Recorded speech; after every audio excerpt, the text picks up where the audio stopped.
नमस्कार दर्शक बंधु जय जगन्नाथ। आज हूँ नवेम्बर 6 तारिख गुरुवार। तेज विलंब न करी आसंतु नजर पकेइबा आज दिन ओडिशा तथा देश विदेशर गुरुत्वपूर्ण खबर गुड़िक उपरे। प्रथम खबर, चाषरे रासायनिक सार एवं कीटनाशक व्यवहार गोटे बड़ प्रसंग भावे उभा हेलाणी। एथिपाई जे कैंसर रोगी संख्या वृद्धि होउछि अनेक कहउछन्ति। ठीक एमिति समय कोरापुट जिलार कटपाड़ू भिन्न एक खबर सामना को आसिछि। चाषी माने शपथ नहीं से जैविक चाष करेंगे। महाप्रभु खाइबे सेमानंकर जमीर चाउल। धाड़ी धाड़ी होई छिड़ा होइछन्ति महिला और पुरुष चाषी। हाथ गोटे लेखाए धला कागज।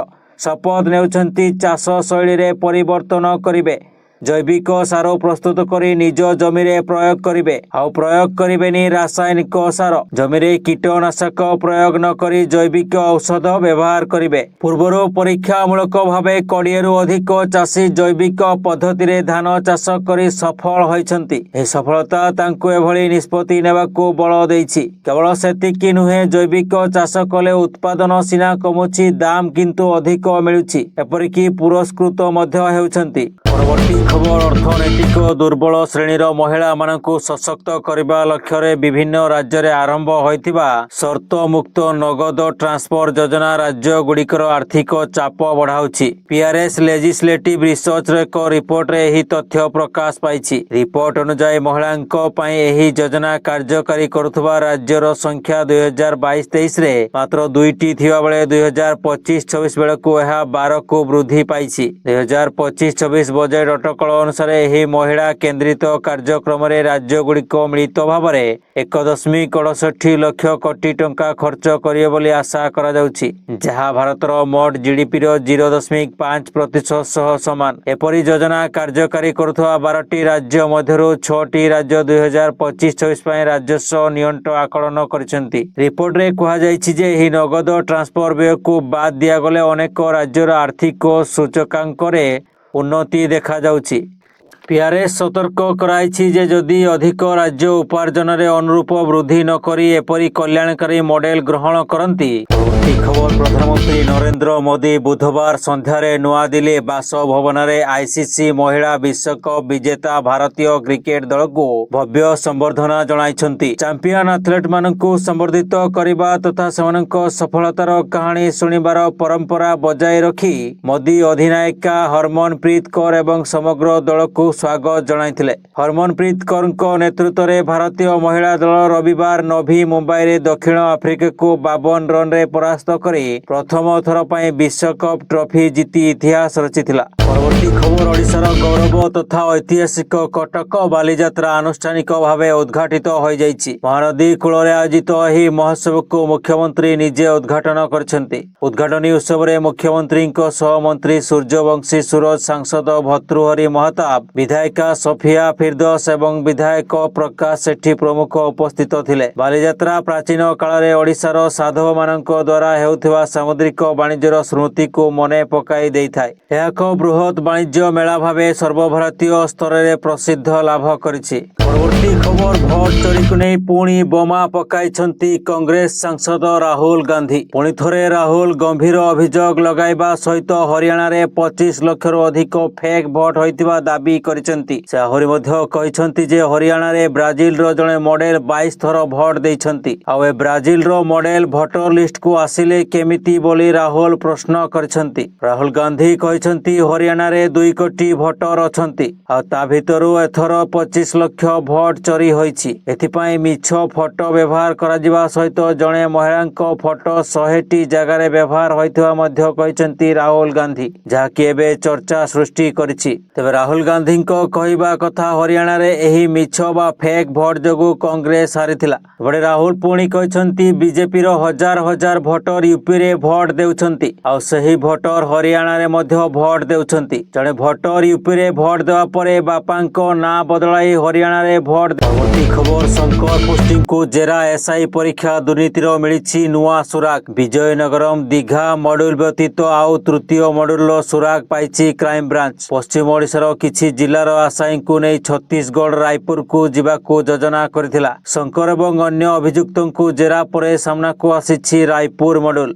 विजयनगरम दीघा भली रायपुर को किछि छात्र छात्री को से ସେଠାରେ ପ୍ରଶ୍ନପତ୍ର ଉପରେ ବୁଝା ଯାଇଥାନ୍ତା, କିନ୍ତୁ ତା ପୂର୍ବରୁ ପରବର୍ତ୍ତୀ ଖବର ନୂଆପଡ଼ାରେ ରବିବାର ସରିବ ପ୍ରଚାରକୁ ଆଉ 3 ଦିନ ଥିଲାବେଳେ ମଇଦାନକୁ ଓହ୍ଲାଇବେ ରଥୀ ମହାରଥୀ। ବିଜେପିର ଦୁଇ ମୁଖ୍ୟମନ୍ତ୍ରୀ ମୋହନ ମାଝୀ ଏବଂ ବିଷ୍ଣୁଦେବ ସାଏ ଆଜି ନୂଆପଡ଼ାରେ ଧୂଆଁଧାର ପ୍ରଚାର କରିବେ। ମୁଖ୍ୟମନ୍ତ୍ରୀ ମୋହନ ମାଝୀ ପୂର୍ବରୁ 11:30ରେ କମନାରେ ରୋଡ୍ ଶୋ କରି ସାଧାରଣ ସଭାରେ ଯୋଗ ଦେବେ। ସେପଟେ ଛତିଶଗଡ଼ ମୁଖ୍ୟମନ୍ତ୍ରୀ ବିଷ୍ଣୁଦେବ ସାଏ ବି ନୂଆପଡ଼ା ପ୍ରଚାରକୁ ଓହ୍ଲାଇବେ। ପରବର୍ତ୍ତୀ ଖବର କନ୍ଧମାଳ ଜିଲ୍ଲା ଦାରିଙ୍ଗବାଡ଼ି ଥାନା ଅଞ୍ଚଳ କାଡ଼ସପାଟ ଗ୍ରାମ ନିକଟ ଜଙ୍ଗଲରେ ବୁଧବାର ପୋଲିସର ବଡ଼ ଚଢ଼ାଉ। ଗୋପନ ସୂଚନା ମିଳିବା ପରେ ଡିଏସ୍ପି କନକ ମାଝୀଙ୍କ ନେତୃତ୍ୱରେ ଆଇଏସ୍ସି ଜୟନ୍ତ କୁମାର ସେଠୀ, ଅବକାରୀ ବିଭାଗ କର୍ମଚାରୀ ଏବଂ ଏକ୍ଜିକ୍ୟୁଟିଭ୍ ମାଜିଷ୍ଟ୍ରେଟ୍ ଦୁଶାସନ ସ୍ୱାଇଁଙ୍କ ଉପସ୍ଥିତିରେ ସାଲେଜୁ ଏବଂ କାଡ଼ସପାଟା ଅଞ୍ଚଳରେ ପ୍ରାୟ 40 ଏକର ଜମିରେ ଚାଷ ହୋଇଥିବା ଗଞ୍ଜେଇ ଗଛ କାଟି ନିଆଁ ଲଗାଇ ସମ୍ପୂର୍ଣ୍ଣ ନଷ୍ଟ କରାଯାଇଛି। ଗଛଗୁଡ଼ିକର ଆନୁମାନିକ ବଜାର ମୂଲ୍ୟ ଲକ୍ଷାଧିକ ଟଙ୍କା ହେବ ବୋଲି ପୋଲିସ ପ୍ରକାଶ କରିଛି। ସଶସ୍ତ୍ର ପୋଲିସ ବାହିନୀ ଏବଂ ପଇଁତରା। ପରବର୍ତ୍ତୀ ଖବର ଆଜି କମ୍ପିବ ଭୁବନେଶ୍ୱର। ମଞ୍ଚ ପ୍ରସ୍ତୁତ ଆତିଥ୍ୟତା ପାଇଁ ସରକାର ତତ୍ପର, ସଜେଇ ହେଲାଣି ପୁରା ରାଜଧାନୀ। ଦୀର୍ଘ ବର୍ଷ ପରେ ଓଡ଼ିଶା 84ତମ ଜାତୀୟ ରୋଡ୍ କଂଗ୍ରେସର ଆୟୋଜନ ସାଜିଛି। କେନ୍ଦ୍ର ସଡ଼କ ପରିବହନ ମନ୍ତ୍ରୀ ନୀତିନ ଗଡ଼କରୀଙ୍କ ଠାରୁ ଆରମ୍ଭ କରି କେନ୍ଦ୍ର ଅଧିକାରୀ, ବିଶେଷଜ୍ଞ, ଇଞ୍ଜିନିୟର ଗୋଟିଏ ମଞ୍ଚରେ ବସି ସଡ଼କ ଭିତ୍ତିଭୂମି ନେଇ ମାନସ ମନ୍ଥନ କରିବେ। 3500ରୁ ଅଧିକ ପ୍ରତିନିଧି ଏହି କାର୍ଯ୍ୟକ୍ରମରେ ସାମିଲ ହେବେ। ନଭେମ୍ବର 6ରୁ 10 ତାରିଖ ଯାଏଁ ସଡ଼କ ପରିବହନ ସଂକ୍ରାନ୍ତରେ ପର୍ଯ୍ୟାୟକ୍ରମେ ଆଲୋଚନା ହେବ। 5 ଦିନ ଧରି ରୋଡ୍ କଂଗ୍ରେସ ମହାକୁମ୍ଭରେ ବିଭିନ୍ନ କାର୍ଯ୍ୟକ୍ରମ ରହିଛି। ପରବର୍ତ୍ତୀ ଖବର ଆମେରିକୀୟ ସାମଗ୍ରୀ ଉପରୁ 24% ଶୁଳ୍କ ହଟାଇଲା ଚୀନ। ଏହାକୁ ଗୋଟିଏ ବର୍ଷ ପାଇଁ ସ୍ଥଗିତ ରଖିବାକୁ ନିଷ୍ପତ୍ତି ନିଆଯାଇଛି। ଦକ୍ଷିଣ କୋରିଆରେ ଚୀନ ରାଷ୍ଟ୍ରପତି ସି ଜିନପିଙ୍ଗ ଏବଂ ଆମେରିକୀୟ ରାଷ୍ଟ୍ରପତି ଡୋନାଲ୍ଡ ଟ୍ରମ୍ପଙ୍କ ମଧ୍ୟରେ ହୋଇଥିବା ବୈଠକ ପରେ ଆମେରିକା ଚୀନ ଉପରୁ 10% ଶୁଳ୍କ ହ୍ରାସ କରିଥିଲା। ଏବେ ଚୀନ ମଧ୍ୟ ଏକ ବଡ଼ ନିଷ୍ପତ୍ତି ନେଇ ଆମେରିକାକୁ ଆଶ୍ୱସ୍ତି ଦେଇଛି। ସମସ୍ତ ଆମେରିକୀୟ ସାମଗ୍ରୀ ଉପରେ ଏହାର 24% ଶୁଳ୍କକୁ ଗୋଟିଏ ବର୍ଷ ପାଇଁ ସ୍ଥଗିତ ରଖିବ। ଚୀନ ଦ୍ୱାରା ଏହି ନିଷ୍ପତ୍ତି ବିଶ୍ୱର ଦୁଇ ବୃହତ୍ତମ ଅର୍ଥନୀତି ମଧ୍ୟରେ ବାଣିଜ୍ୟ ଉତ୍ତେଜନା ହ୍ରାସର ସଂକେତ ଦେଇଛି।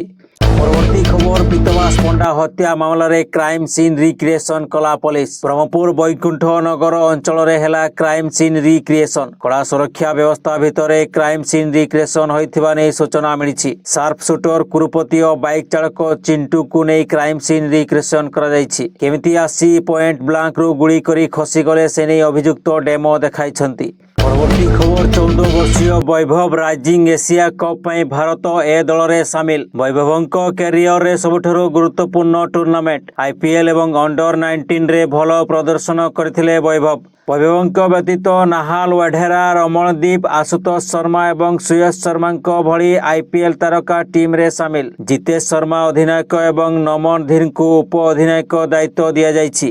ଭାରତ ଏ ଟିମ୍କୁ ଗ୍ରୁପ୍ ବିରେ ରଖାଯାଇଛି। ଭାରତ ସହ ଓମାନ, UAE ଏବଂ ପାକିସ୍ତାନ ଏ ଦଳରେ ରହିଛି। ଟୁର୍ଣ୍ଣାମେଣ୍ଟ କାତାରର ଦୋହା ଠାରେ ନଭେମ୍ବର 14ରୁ 23 ପର୍ଯ୍ୟନ୍ତ ଖେଳାଯିବ। ଭାରତ ନଭେମ୍ବର 14ରେ UAEକୁ ଭେଟିବ। ଗୁରୁତ୍ୱପୂର୍ଣ୍ଣ ମ୍ୟାଚ୍ ପାକିସ୍ତାନ ଏ ସହିତ ନଭେମ୍ବର 16ରେ ଖେଳିବ ଭାରତ। ଏହା ହେଉଛି ବୈଭବଙ୍କ କ୍ୟାରିୟରରେ ସବୁଠାରୁ ଗୁରୁତ୍ୱପୂର୍ଣ୍ଣ ଟୁର୍ଣ୍ଣାମେଣ୍ଟ। ପରବର୍ତ୍ତୀ ଖବର ଭାରତୀୟ ବଂଶୋଦ୍ଭବ ଡେମୋକ୍ରାଟିକ୍ ନେତା ଜେହରାନ ମାମଦାନି ନ୍ୟୁୟର୍କ ମେୟର ନିର୍ବାଚନରେ ବିଜୟୀ ହୋଇଛନ୍ତି। ସେ ନ୍ୟୁୟର୍କର ପ୍ରଥମ ଭାରତୀୟ ଆମେରିକୀୟ ଏବଂ ପ୍ରଥମ ମୁସଲିମ ମେୟର ହୋଇଛନ୍ତି। ମାମଦାନିଙ୍କ ନିର୍ବାଚନ ସହିତ ଆମେରିକାର ରାଷ୍ଟ୍ରପତି ଡୋନାଲ୍ଡ ଟ୍ରମ୍ପ ଆଉ ସହର ସହିତ ଜଡ଼ିତ ଅନେକ ନିଷ୍ପତ୍ତି ସିଧାସଳଖ ନେଇପାରିବେ ନାହିଁ। ରାଜନୀତିରେ ପ୍ରବେଶ କରିବା ପୂର୍ବରୁ ମାମଦାନି ଜଣେ ହିପ୍-ହପ୍ ରାପର ଥିଲେ। ସେ 2017 ମସିହାରେ ଡେମୋକ୍ରାଟିକ୍ ପାର୍ଟି ସହିତ ତାଙ୍କର ରାଜନୈତିକ କ୍ୟାରିୟର ଆରମ୍ଭ କରିଥିଲେ। ମାମଦାନି 2020 ମସିହାରେ ନ୍ୟୁୟର୍କ ଷ୍ଟେଟ୍ ଆସେମ୍ବଲିକୁ ନିର୍ବାଚିତ ହୋଇଥିଲେ। ସେ 2022 ଏବଂ 2024 ମସିହାରେ ନିର୍ଦ୍ୱନ୍ଦ୍ୱରେ ପୁନଃନିର୍ବାଚନ ମଧ୍ୟ ଜିତିଥିଲେ। ତାଙ୍କ ମା ମୀରା ନାୟାର ଜଣେ ପ୍ରସିଦ୍ଧ ଭାରତୀୟ ଆମେରିକୀୟ ଚଳଚ୍ଚିତ୍ର ନିର୍ମାତା। ତାଙ୍କ ବାପା ମହମ୍ମଦ ମାମଦାନି କଲମ୍ବିଆ ବିଶ୍ୱବିଦ୍ୟାଳୟରେ ପ୍ରଫେସର। ପରବର୍ତ୍ତୀ ଖବର ଅଦ୍ଭୁତ, ଆଶ୍ଚର୍ଯ୍ୟ, ବିସ୍ମୟ କଥା। ପାଣିରେ ଭାସୁଛି ପଥର। ସେ ପୁଣି କିଲେ କି 2 କିଲୋର ପଥର ନୁହେଁ, 8ରୁ 9 କିଲୋ ପଥର ଭାସୁଛି ପାଣିରେ। ମନ୍ଥା ପ୍ରଭାବରେ ବର୍ଷା ହେବା ଦ୍ୱାରା ଗଜପତିରୁ ଆସୁଥିବା ମହେନ୍ଦ୍ର ତନୟା ନଦୀରେ ଭାସି ଆସିଥିଲା ଅନେକ ପଥର ଖଣ୍ଡ। ରାୟଗଡ଼ା ଜିଲ୍ଲା ଗୁଣୁପୁରର ଭୀମପୁର ନିକଟ ମାଛଡିଆ ନଦୀରେ ଗୋଟିଏ ପଥର ଖଣ୍ଡ ଭାସି ଆସି ଏକ ବାଲି ଶଯ୍ୟା ଉପରେ ଥିବା ଦେଖିବାକୁ ମିଳିଥିଲା, ଯାହାର ଓଜନ ପ୍ରାୟ 8ରୁ 9 କେଜି ହେବ। तेबे गत गुरुवार दिन भीमपुर गमांग साहिर ईश्वर सबरको स्वप्नादेश होइतिला। ईश्वर सबरको जणे ऋषि कहिथिले जे महेंद्र तनयारे गोटे पथर अछि सेठाकू जीवा पई। शुक्रवार सकाळु ईश्वर सेठाकू जाई सेही पथर को संग्रह करी धोइबा सह नदी पानी रे भसाइथिले। परे सेही पथर को घरे आनी रखी हळदी सिंदूर देई पूजा करछंती। परे सेही पथर को घरे आनी रखी हळदी सिंदूर देई पूजा करछंती लोके। ए कथा विद्युत बेगरे खेली जावा परे पाखापाखी अंचलर बहु लोक देखि पूजा करिया पई जाउछंती। परवर्ती खबर महानदी रे ओलटी पड़िला डंगा। सौभाग्यवशत समस्त यात्री अल्पके बर्ती जाइछंती। अमंगेई कुदर यात्री महादेवको दर्शन सारी फेरिया बेले ही दुर्घटना घटिछि। कंदरपुर गाँ पाख महानदी मध्य भागरे थिबा शैव पीठ को बुधवार कार्तिक पूर्णिमा अवसर रे जाइथिले श्रद्धालु। तेबे नदी कूल रे डंगाटी ओलटी पड़िबारु सुरक्षित भावे उद्धार करिसेंती अग्निशम कर्मचारी। परवर्ती खबर केन्द्रापड़ा जिला पट्टामुंडाई और राजनगर को संजोग करुवा मुख्य रास्ता 15 किलोमीटर रास्ता पाई खर्च होइछि 21,17,79,000 टंका। 2021 रे टेंडर होइथिबा ठिकादार रास्ता काम करिछि। हेले एते निम्न मानर जे वर्षे तो दूरर कथा मास केइटा भी गलानी। अल्प दिन रे भांगी रुजी खाल खमारे भर्ती होइगला। ए बाबदरे अभियोग पर भी रास्ता मरामती करा जाउ नाही। फल प्रत्येक दिन दुर्घटना घटुवा अभियोग आसी। दुर्नीतिर तदंत करी संपृक्त ठिकादार एवं विभागीय बाबुंक विरोध में दृढ़ कार्यानुष्ठान पई दाबी करछंती स्थानीय बासिंदा। अन्यपटे उपरिस्थ अधिकारी को जणाई उचित पदक्षेप नियाजियो बोली प्रतिश्रुति देछंती सहकारी जंत्री। परवर्ती खबर यात्रा कलाकारंक पई से थिले मामू हिरंक पाखरु आरंभ करी भिलियान समस्ते तांको देवी नना कम परं मामा कही संबोधन करुथिले।